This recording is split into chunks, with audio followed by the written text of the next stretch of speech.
bird of prey. Fulfillment is not brother Felix Y.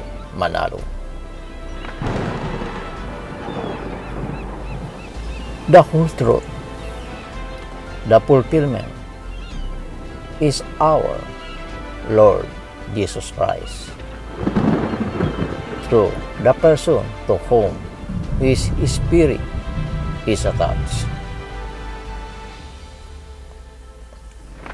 Brother Elijah, Archangel, the messenger angel, act as the Elijah, Archangel, Jesus Christ. The Lord Jesus Christ, the fulfillment in His new being.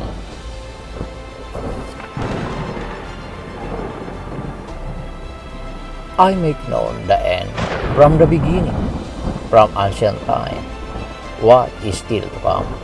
I say my purpose will stand, and I will do all that I please. From the east I summon a bird of prey, from a part of land, a man to fulfill my purpose. What I have said, that I will bring about. What I have planned, that I will do. Listen to me, you stubborn-hearted, you who are now far from my righteousness. Isaiah 46, verse 10 to 12. My dear brothers and sisters, do not misunderstand and assume that Brother Felix Y. Manalo, the fulfillment of thee, like a bird of prey, because the rested or dead can no longer do the role of thee, like a bird of prey. Understand well some part of what the verse says. What I have said, that I will bring about. What I have planned, that I will do. Yes, He will carry out all the plans of our Lord God. What are the plans of our Lord God that Brother Felix Y. Manalo can no longer do if he is what they think is the fulfillment of thee, like a bird of prey or eagle?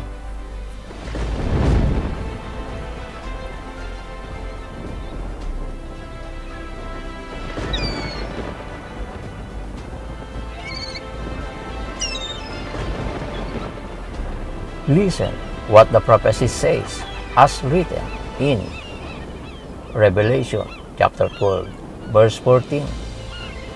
But she was given two wings, like those of a great eagle, to fly into the wilderness, to the place prepared for her, where she was cared for and protected from the serpent, the dragon, for 3.5 years.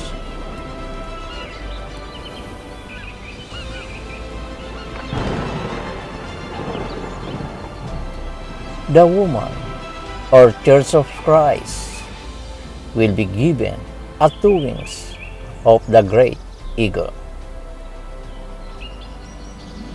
These two wings are the wisdom and truth, the new revelations of our Lord God, who will act like a bird of prey, that He will snatch away all the people who love to be saved. So is not Brother Felix Y. Manalo the bird of prey? Because he is rested or dead, so he could no longer carry out all the plans of our Lord God.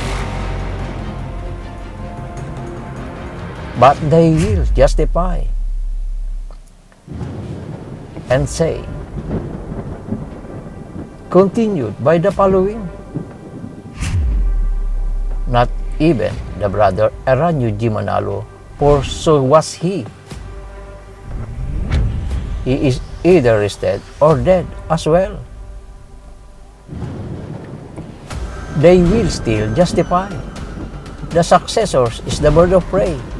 Maybe someone is already thinking of you because the brother Eduardo B. Manalo, the successor. Are you right that he is the bird of prey? It's just that he's not really, because he does not even believe that there will be an escape or evacuation that will take place. However, the divine purpose of the bird of prey, that person who does the will of our Lord God, is only the appropriate one to take place about the escape or evacuation as written in Revelation 12 verse 6. The woman fled into the wilderness, where God had prepared a place for her to take care of her for 1,260 days.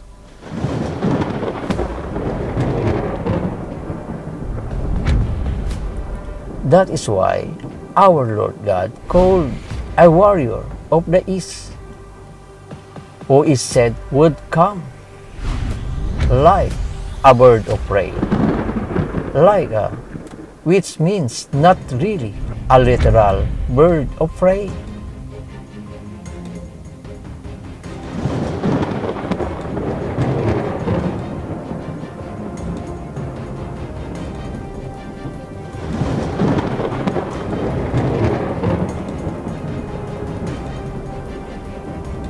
He will carry out all the plans of our Lord God.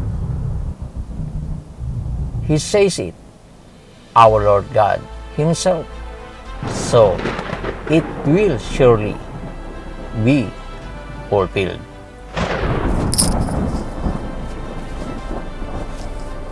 Our dear parents, brothers and sisters, friends and acquaintances, understand well what the verse says. Revelation chapter 14, verse 14. Then I saw a white cloud, and seated on the cloud was someone like the Son of Man. He had a gold crown on his head, and a sharp sickle in his hand. Do you understand why the literal Lord Jesus Christ was not recognized before? Surely they will respect him. But when the tenants saw him coming, they said to one another, "This is the owner's son. Let's kill him and his property will be ours." Tell us more, Lord. So they threw him out of the vineyard and killed him. What then will the owner of the vineyard do to those tenants? He will come and kill those men and give the vineyard over to other tenants. What then does this scripture mean? The stone which the builders rejected as worthless turned out to be the most important of all. Everyone who falls on that stone will be cut to pieces. And if that stone falls on someone, it will crush him to dust. Today, how can you recognize or accept someone who was one like the Son of Man? Watch out and continue to follow the blog of Iglesia ni Cristo Hinirang, and on this channel, please like and share so that everyone can come to a better understanding the New Testament through the chosen one, our beloved brother Elijah Archangel, Jesus Christ. Thanks for watching.